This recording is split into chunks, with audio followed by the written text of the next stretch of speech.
반갑습니다. 대기업에서 반도체 전문으로 멘토를 해드리고 있는 류민이라고 합니다.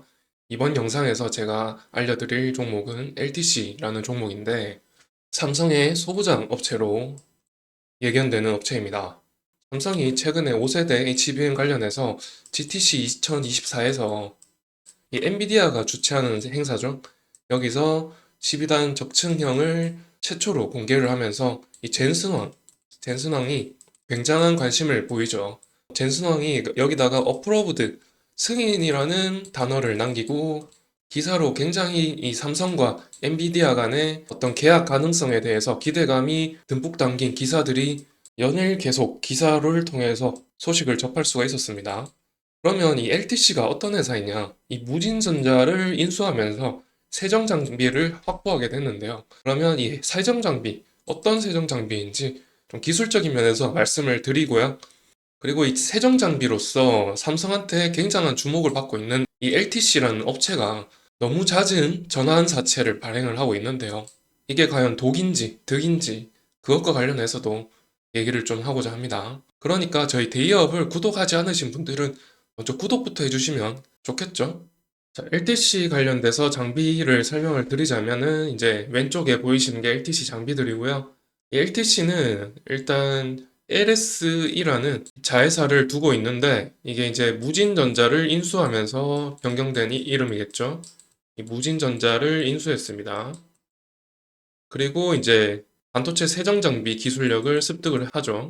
그리고 이 LS의 2대 주주가 이 하이닉스입니다. SK 하이닉스예요. 그러니까 하이닉스의 지분을 어느 정도 지원을 받아서 공동 투자하고 공동 개발하고 있다는 말인데요. 그리고 이 장비는 습식이거든요. 습식과 건식이 있겠죠.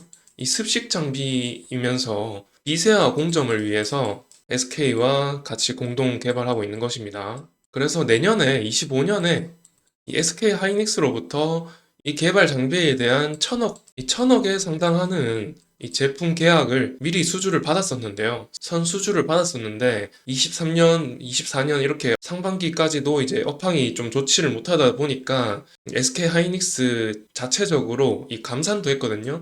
23년에는 생산량 감산을 40% 수준까지 떨어뜨렸습니다. 그랬다가 23년 들어서 이제 상반기에는 뭐 10% 올렸다는 얘기가 나오거든요. 그런 점들 때문에 이런 상황이 업황이 안 좋다 보니까 이 천억에 상당하는 수주 금액을 모두 맞추지 못하고 일부분만 거의 한 340억 정도 수주분만큼만 이제 납품을 했는데요. 앞으로 이제 660억 정도 남았죠. 이게 내년 분량으로 넘어갈 것 같은데 어쨌든 이 정도 수주 금액을 받았다는 것을 감안해서 이제 주가가 상승했다는 거 이렇게 알고 계시면 되고요. 네, LTC의 세정 장비 관련해서 말씀을 드리기 앞서서 이제 TSV 패키징 공정에 대해서 어느 정도 배경 지식이 필요한데요. 이 적층, 그러니까 이 D램을 이렇게 쌓아 올립니다. 이렇게 쌓아 올린 게 이제 HBM이라고 하는 것인데 밑에는 웨이퍼가 들어가죠.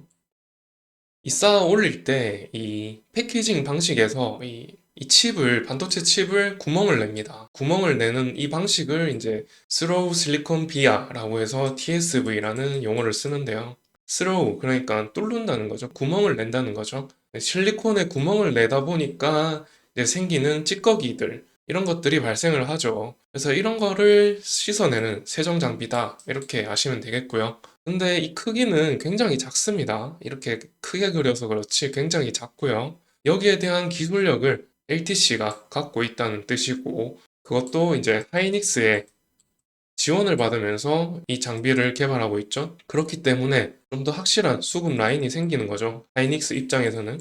여하튼 최근에 들어서 이 HBM에 대한 수요가 굉장히 급증하고 있기 때문에 그런 점에서 이 세정 장비의 수요도 가파르게 상승하고 있거든요.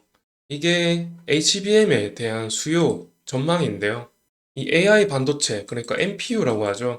이 NPU뿐만 아니라 이 하이닉스가 엔비디아에 단독적으로 이 HBM을 공급하고 있지 않습니까? 이 GPU나 NPU나 둘 다 이 HBM을 필요로 하는 이유가 자, 입력 신호가 이렇게 막 동시다발적으로 들어오는데 이것을 처리하는 메모리가 있다고 칩시다. 그런데 이 출력이 하나라면, 통로가 하나라면 병목 현상이 생기죠. 그래서 이것을 해결하기 위해서 이 HBM을 사용을 하는 건데요. 아까 말씀드렸다시피 이 처리하는 메모리를 적층을 사용을 해서 쌓아 올렸잖아요. 병렬로 만들다 보니까 이 출력 통로가 굉장히 많아지면서 처리 속도가 굉장히 빨라졌다. 처리 속도가 굉장히 빠른 이 HBM이 이 NPU에도 사용이 되고 이 GPU에도 사용이 되다 보니까 보시다시피 AI 반도체 시장은 지금 2년 단위로 끊어놨는데 단위가 달러입니다. 매년 150억 달러씩 성장한다. 이런 도표거든요. 그리고 HBM도 2027년, 2030년 이렇게 계속해서 수요가 급증할 거다. 이런 거를 나타낸 도표거든요.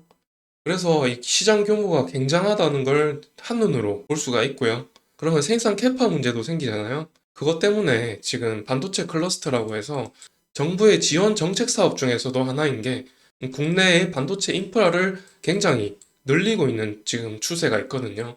그런 추세 속에서 이 SK 하이닉스의 이 공급 캐파가 굉장히 커지겠죠. 이 커짐에 따라서 이 소부장 업체들도 같이 성장하는 것이죠. 여기에 이 LTC가 그 성장세를 따라갈 것이다. 이런 예측이 가능하죠. 자, 그런데 이 HBM 시장은 원래 하이닉스의 독점적인 시장이었습니다. 그런데 최근에 삼성 또한 이 수요가 급증하는 HBM 시장에 뛰어들면서 AI 반도체 칩이라고 해서 마하1이라는 것도 개발을 하고 있고 5세대 HBM 3E죠. 12단 적층량도 개발하고 이런 식으로 HBM 관련해서 사업을 본격적으로 하고 있단 말이죠. 그렇다 보니까 이 삼성도 이 수율 문제를 생각하지 않을 수가 없잖아요. 그래서 세정, 그리고 검사 장비, 이런 소부장 업체들의 컨택을 하고 있단 말이에요. 거기에 이 LTC가 포함이 될 거다. 이런 추측이 있어서 이 삼성과 관련될 수도 있다는 소식에 이 LTC 주가가 좀 심상치 않게 올라가고 있는 중입니다. 그런 내용을 담은 기사이고요. 아래에 보시면은 이 HBM 적층 공정에서 쓰이는 세정 장비로 이 LTC, 습식 장비 등이 있다. 그래서 이 삼성이 지난달 업계 최초로 개발한 5세대 HBM 12단 적층형이 이제 수율이 거의 50% 이상으로 개선이 되었는데 수율을 더 높여야겠죠. 그런 점에서 이 세정 장비에 대한 수요가 늘어날 것이다. 이런 내용의 기사고요.